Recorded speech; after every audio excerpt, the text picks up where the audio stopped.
Hola amigos, ¿qué tal? Bueno, os prometí hace tiempo que os iba a hablar de Jaime de Mora y Aragón, al que tuve la suerte de conocer mucho, mucho, no muchísimo. Prácticamente durante una época de su vida casi formó parte de mi familia. Y tengo que distinguir varias épocas en mi relación con él, que yo creo que todas, contarlas todas, pues la verdad es que tiene bastante gracia. Yo os he contado varias veces que mi padre era pintor y entonces se movía en un ambiente así, pues un poco de artistas, ¿no? De periodistas, artistas, escritores, un ambiente un tanto bohemio. Y uno de los amigos que tuvo en esa época pues fue Jaime de Mora y Aragón, que no sé por qué vino a parar a vivir a Barcelona. Era el hermano de la reina de Bélgica, ¿no? De Fabiola de Mora y Aragón, de la que os he hablado en otro vídeo.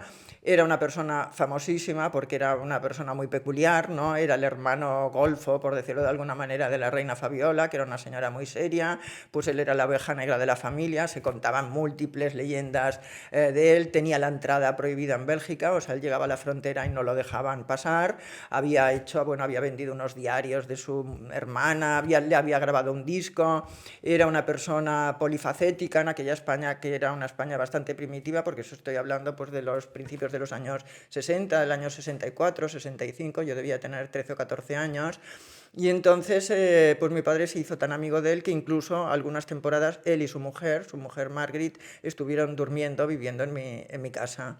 Entonces era, pues lo conocí íntimamente en esa época, era muy curioso porque ellos siempre estaban en la cama, o sea, solamente se levantaban para salir, para arreglarse, los dos se arreglaban muchísimo, estaban horas y horas poniéndose guapos, por ejemplo Jaime durante una época me contaba, ¿no? Nos contaba, nos embelesaba, ¿no? A mis hermanas y a mí contándonos historias, era un gran conversador y nos contaba, él llevaba barba y bigote, dice, y un día se me ocurrió quitarme la barba y me di cuenta que es que tenía papada, dice, entonces hasta que me volvió a crecer pues me la pintaba como se pintaba Groucho Marx el bigote, ¿no? Exactamente lo mismo, entonces estaba 3 horas con el bigote, pues allí poniéndoselo así, poniéndose gomina, bueno, yo no sé qué cosas hacía, se ponía una cosa así para tener el pelo más oscuro, se vestía fenomenal, el fular bien puesto, siempre iba con su fular, es de los primeros hombres que yo vi que iba en lugar de corbata, iba con fular, era súper elegante, y decía, no, no, esto es mi sastre que hace maravillas, porque yo soy como el tordo, que tengo la cabeza pequeña y el culo gordo, me acuerdo que decía,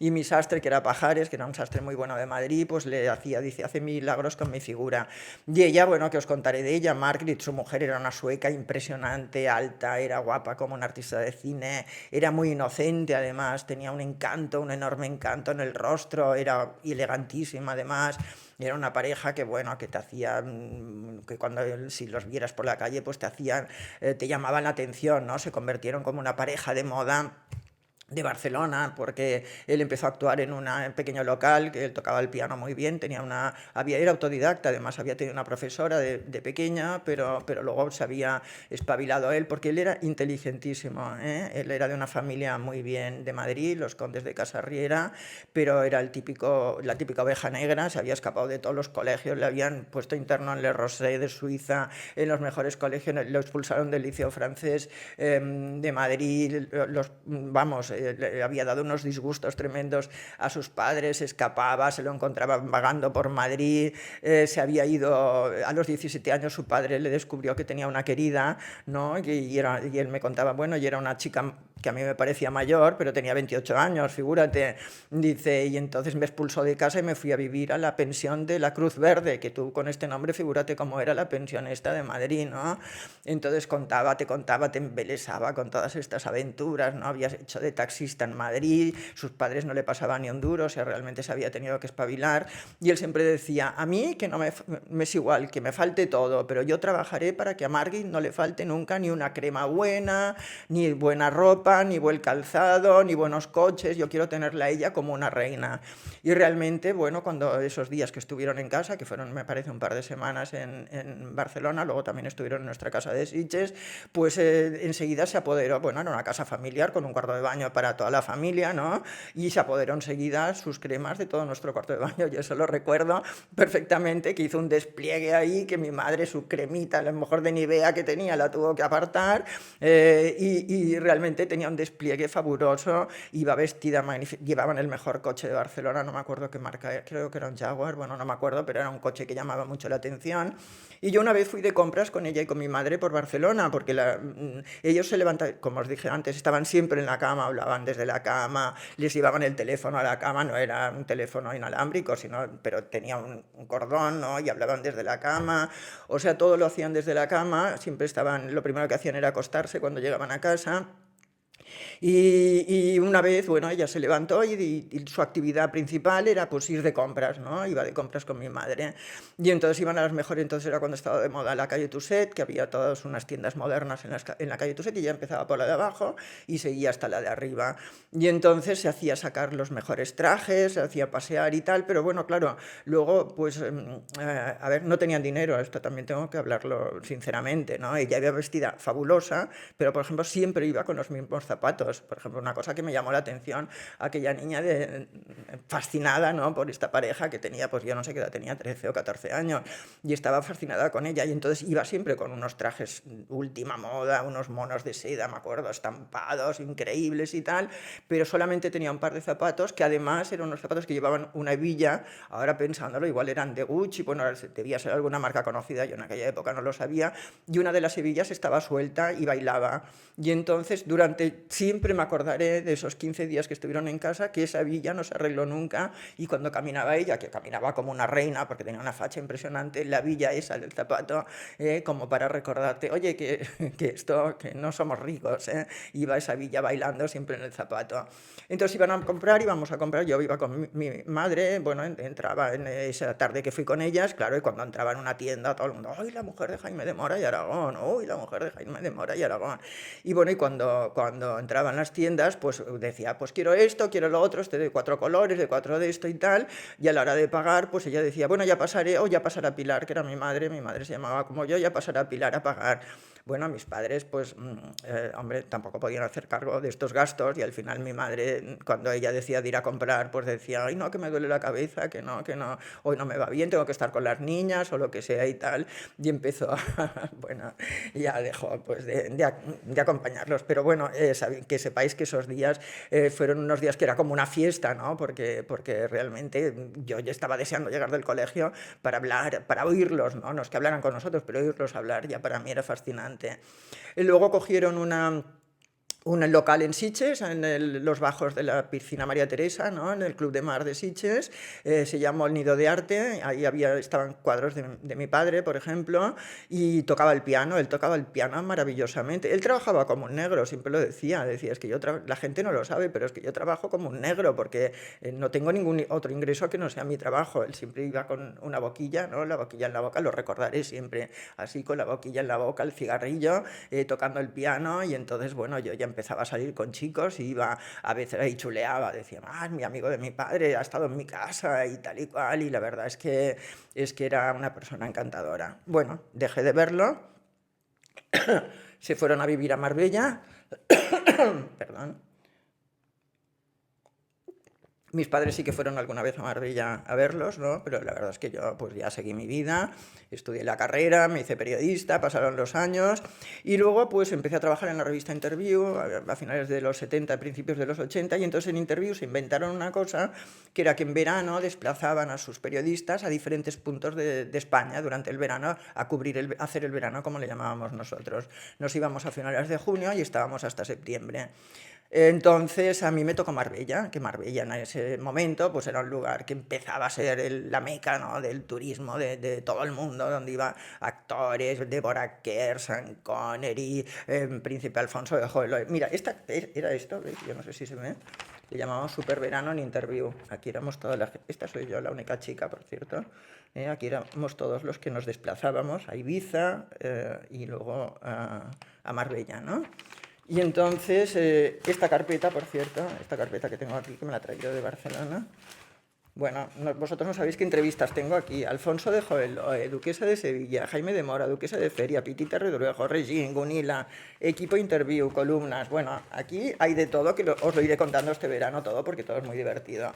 Pero bueno, el caso es que yo, claro, lo primero que hice cuando llegué a Marbella, que Marbella, Jaime de Mora en esa época ya era el rey de Marbella, lo primero que hice es pedirle una entrevista con él, bueno, ir a verlo al sitio donde estaba actuando. ¿Te acuerdas de mí? Ay, Pilarita, si eres una niña, cómo has crecido, qué bien, pues mira, Margaret, y aquí con mi perro Pepito, tenía un perro que se llamaba Pepito y un secretario que se llama Pepe, que además yo sé que su hija escucha estos vídeos y creo que le hará gracia este recuerdo a su padre, ¿no? Porque siempre iba con él. Yo me acuerdo de él de Barcelona, de Marbella, de todo, que era simpático, que le defendía, pagaba muchas veces cuentas que dejaba Jaime, se las pagaba él, y siempre iban siempre con sus perritos, eran unos gran amantes de los animales, Jaime y su mujer, la madre de Jaime tenía recogidos en su palacio, no sé si 30 o 40 perros, pero de la calle, recogidos de la calle.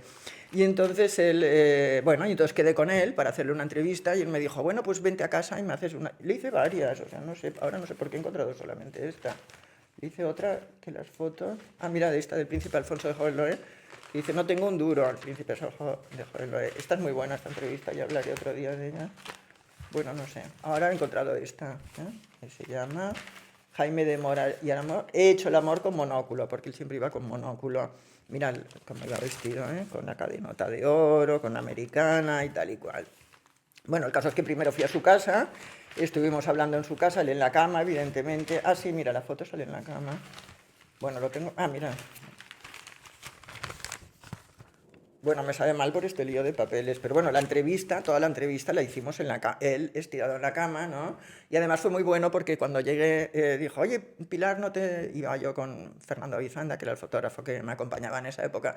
¿No os importa, no, que esté en la cama? Y yo le dije, oye, Jaime, que nos conocemos tanto que yo ya sé que cuando no estás en la calle estás en la cama, o sea que no hace falta que me pongas excusas. Y bueno, la verdad es que le hicimos una entrevista muy divertida, luego fuimos a hacer fotos a la Plaza de los Naranjos de Marbella, bueno, al pueblo de Marbella, donde era muy conocido, y me acuerdo que yo le comenté, mira, Jaime, te miran todas las señoras, y él me contestó, y si no me miran, les envío a mi abogado, porque él tenía unas respuestas, pues la verdad es que muy ingeniosas, era una persona, bueno, no sé cómo explicarlo, yo es de las personas más brillantes que he conocido, la verdad, o sea, además una brillantez y un talento al servicio de lo efímero, ¿no? Porque no ha dejado obra detrás, ¿no? Porque él se limitaba a hablar con sus amigos, a divertir, a ser buena persona, que era muy buena persona, no criticaba nunca a nadie, y solamente se criticaba a sí mismo, y solamente contándote sus aventuras ya era increíble. Por ejemplo, me contaba su etapa, se había ido a vivir a Buenos Aires, ¿no? Y entonces en Buenos Aires se dedicó a la lucha libre. Y entonces la lucha libre, el cachascán, esto que se llama, la lucha libre, pues él era el conde, y salía fino, era elegante, iba con una capa, con monóculo, vestido perfectamente y tal, y su contrincante le llamaban el armenio, y el armenio era feo, unos morros así, la nariz chata, mal encarado, escupía, él saludaba a las señoras, les besaba, bajaba del ring, les besaba la mano, el armenio escupía, el armenio, claro, naturalmente toda la gente se ponía al lado del conde, el conde, el conde, el conde, y entonces al final, bueno, claro, la bestia feroz, pues parecía que le fuera a ganar, como pasa siempre en esto, y él al final, con una finta, con un gesto, lo que sea y tal, lo vencía y tal. Y yo le preguntaba, bueno, Jaime, pero entonces ganabas tú siempre y tal. Y dice, no, ganábamos los dos porque estábamos conchavados y luego nos repartíamos la bolsa. O sea, que realmente todo esto era una comedia, ¿no? Una comedia tremenda que desde luego dice, ni nos hacíamos daño ni nada porque lo teníamos ensayadísimo. Había sido trabajado en los puertos de Nueva York. Había estado durante el existencialismo en París, era muy amigo de Sartre, decía que Sartre era muy mujeriego, que habían compartido chicas, él se había intentado ligar, creo que se la llegó a ligar a Juliette Gréco, por ejemplo, me hablaba siempre de las mujeres habían sido el gran motor, hasta que conocí a Margaret, el gran motor de su vida, había estado casada con una actriz mexicana que se llamaba Rosita Arenas, también en tiempos, por eso no se podía casar por la iglesia con Margaret, estuvo muchos años sin poderse casar y eso era una espina que él llevaba porque él era muy creyente, tenía sus pequeño altar, rezaba a las vírgenes, o sea que realmente él era muy creyente, iba a misa, era amigo de sacerdotes, tenía curas que eran amigos suyos, ¿no? Y me contaba, bueno, por ejemplo, su familia estaba desesperada con él, no sabía qué hacer. Entonces yo le decía, bueno, pero tú eres un apestado, Jaime, tu clase social, tienes derecho a títulos, todos tus hermanos son condes, duques, marqueses, tienen títulos nobiliarios. A ti, por ejemplo, te invitaron a la boda de la nieta de Franco. Decía, no, es que yo, claro, no me invitaron porque ya sabes que yo estoy proscrito de todos estos sitios. Y entonces lo que hice es que alquilé con Margit, alquilamos un Rolls Royce. Margit se puso toda la chatarra quería decir todas las joyas falsas que tenía. Yo también me puse toda mi chatarra aquí en la solapa, las medallas falsas que también tenía, con chaqué. Dice, y en medio de la carretera paramos el coche, levantamos el capó. Entonces yo hice ver, pasaban los coches, claro, y me veían ahí manipulando en el pato, paraban y me decían, Jaime, que estás yendo a la boda de Carmencita, ¿no? ¿Quieres que te llevemos? No, no, que estoy intentando arreglar. Y al final cogió, se mojó las manos así en la grasa del coche, se tocó así la pechera y se dedicó a ir a todos los bares que había desde Madrid hasta el Pardo, diciendo, no, claro, nosotros íbamos a ir a la boda, pero con esta facha, todos sucios de grasa, ¿cómo vamos a ir? Nos da vergüenza. Y consiguió que al día siguiente en las listas de los invitados de la boda de Carmencita también figuraran como si hubieran estado él y su mujer. Bueno, como esto, la verdad es que hacían muchas cosas de estas, porque tenía este espíritu aventurero, transgresor, o sea, era una especie, su familia estaba horrorizada con él. En esta época, en Marbella, ya habían vuelto un poco al redil y precisamente él se enfadó un poco porque yo dije, una de las cosas que él me dijo, a mí la aristocracia me importa un pito, ves igual lo que hagan y lo que dejen de hacer, y ahí me dijo que sus hermanos pues habían enfadado bastante con esta afirmación, porque claro, sus hermanos formaban parte de esta aristocracia que él despreciaba, ¿no? En esta entrevista. Ya cuando lo entrevisté ahí en Marbella, él había empezado a trabajar para Khashoggi, ¿no? Para el magnate Adnan Khashoggi. Bueno, ahora tiene mala fama, ¿no? Porque la gente habla de que era traficante de armas y tal, pero yo os aseguro que en esa época todo Marbella, ya os contaré cosas de Marbella, pero todo Marbella estaba rendida a Khashoggi, tenía este barco fabuloso que era el Navila, hacía fiestas a las que nos invitaba a los periodistas, y recuerdo que a los periodistas adictos, ¿no? Que le hacían más entrevistas, les regalaba un collar con las iniciales AK de brillantes, Adnan Khashoggi, y entonces tú sabías, los periodistas, que eran amigos de él y que habían sido invitados privados de él porque todos llevaban esta iniciales de brillantes en el cuello, ¿no? A mí no me las regaló, pero sí que fui al barco varias veces, y la verdad es que era aquello que dicen de comer el caviar a cucharadas, bueno, pues era así en ese caso, ¿no?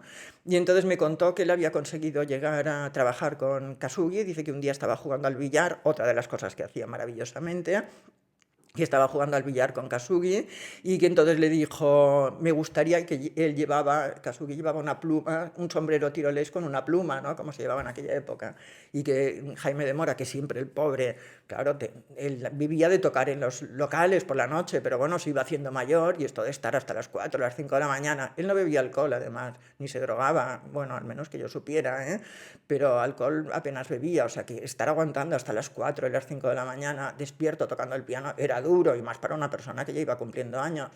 Y entonces le dijo, me gustaría, Adnan, ser esa pluma de tu sombrero.